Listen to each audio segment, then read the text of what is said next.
toksik bagi Indonesia. Oleh Ahmad Hosinuddin, advokat, aktivis Islam.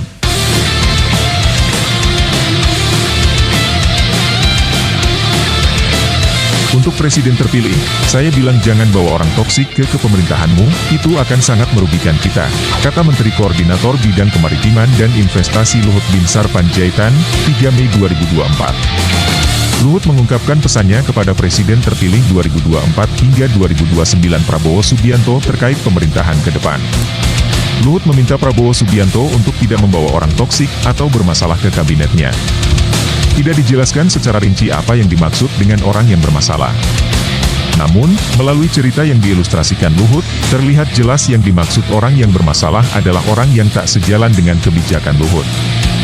Saat itu, Luhut menceritakan tentang kebijakan digitalisasi dan permintaannya kepada Jokowi untuk mengganti semua orang yang berseberangan dengan idenya. Kita semua tentu setuju dengan usulan tak membawa orang toksik dalam pemerintahan. Namun, kita semua tentu harus menetapkan parameter toksik dengan membuat definisi yang seragam, yang mengacu pada konstitusi. Jika ukuran toksik itu subjektif, seperti yang diceritakan Luhut, yakni yang dimaksud semua orang yang berseberangan dengan Luhut dianggap toksik, atau tak sejalan dengan kebijakan penguasa dianggap toksik, tentu ini adalah pikiran yang cacat sejak asasnya. Mengingat, Republik ini bukan milik Luhut seorang. Bahkan, Luhut tak memiliki peran sedikitpun untuk berjuang memerdekakan bangsa Indonesia. Republik ini, dahulu diperjuangkan dan dimerdekakan oleh para ulama dan syuhada. Teriakan takbir menggema, sebagai spirit perjuangan dan perlawanan untuk memerdekakan bangsa ini.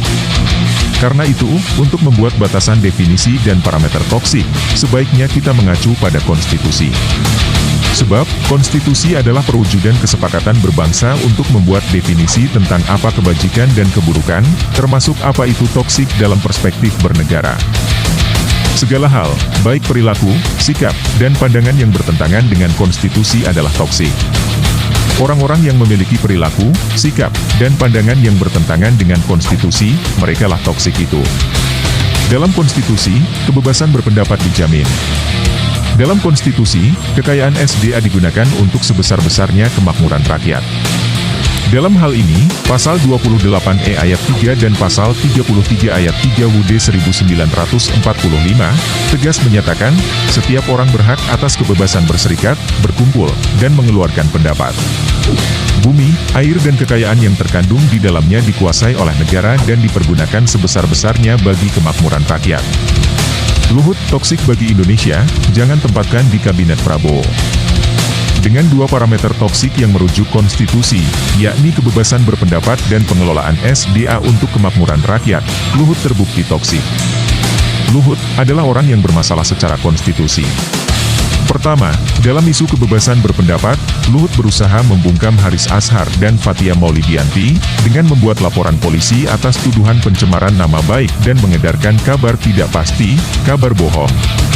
Padahal, sebagai aktivis publik Haris Azhar dan Fathia hanya menyampaikan pendapat dalam podcast terkait rencana eksploitasi tambang emas di Blok Wabu, Intan Jaya, Papua. Untungnya, pengadilan menolak aduan Luhut. Pengadilan membebaskan Haris Azhar dan Fathia.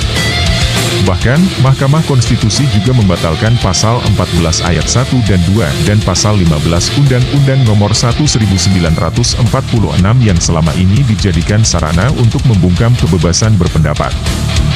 Kedua, dalam isu pengelolaan SDA, Luhut Cina sentris. Semua regulasi pengelolaan tambang sangat berorientasi pada Cina. Kebijakan hilirisasi nikel dan kewajiban membangun smelter hanya menguntungkan perusahaan Cina. Jangankan urusan tambang, hingga urusan tanam padi saja Luhut sangat pro-Cina.